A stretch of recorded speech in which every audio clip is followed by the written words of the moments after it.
দারিদ্রতা একজন মানুষের জীবনকে একদম তলানিতে নিয়ে গিয়ে দাঁড় করায়, যেখানে প্রতিকূল পরিবেশে নিজেকে সমর্পণ করা ছাড়া আর অন্য কোনো পথ থাকে না। কেন বললাম এই কথা জানবো আজকের পর্বে। নমস্কার, কেমন আছেন সবাই? আশা করি সকলে ভালো আছেন। দ্য স্টোরি অফ স্পেয়ারের পক্ষ থেকে আরো একটি নতুন ভিডিও। গল্পের মুখ্য চরিত্র কমল দেবী। তার বাবা একজন রাজ্যের উচ্চপদস্থ কর্মচারী। কমল কোনোদিন অভাব কি জানতো না, কিন্তু জীবনের মোড় ঘুরল যখন মাত্র 10 বছর বয়সে কমলের বাবা মারা গেল এবং তার সঙ্গে বিধবা হলো তার মা। আস্তে আস্তে তাদের সমস্ত জমি জমা সম্পত্তি বাড়িঘর নষ্ট হয়ে গেল।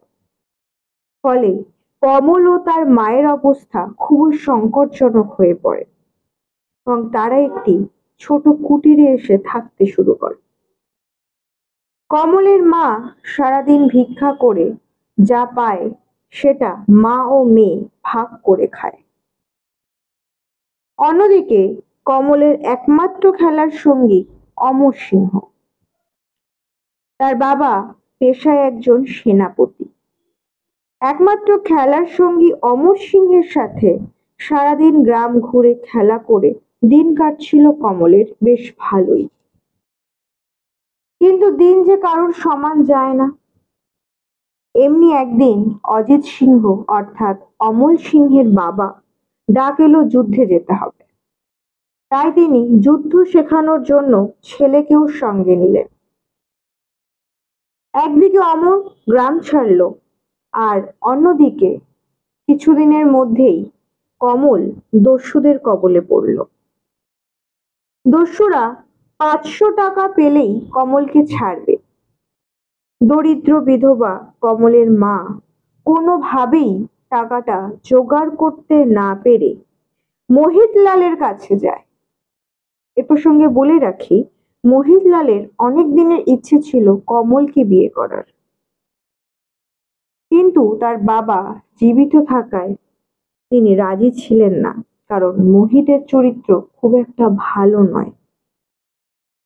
তাই মোহিতলালের ইচ্ছেটা শুধু ইচ্ছেই থেকে যায়।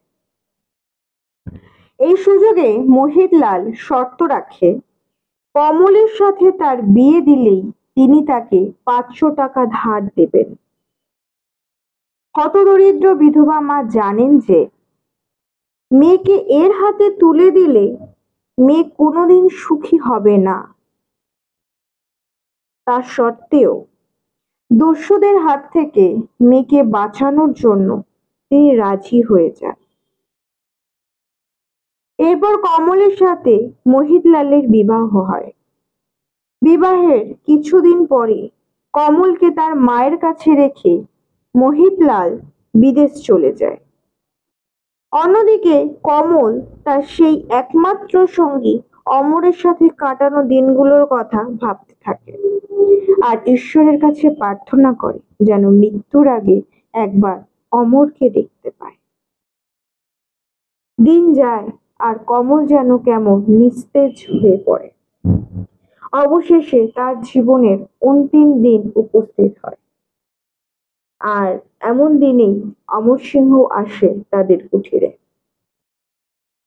কমল তার দিকে তাকিয়েই থাকে, আর এই তাকিয়ে থাকাটাই তার অর্থাৎ কমলের শেষ দেখা। এতক্ষণ ধরে আপনারা যে গল্পটি শুনলেন, গল্পের নাম ভিখারিনী, লেখক রবীন্দ্রনাথ ঠাকুর। কেমন লাগলো অবশ্যই জানাবেন। ভালো লাগলে লাইক ও শেয়ার করবেন। ধন্যবাদ। দেখা হবে অন্য কোনো ভিডিওতে।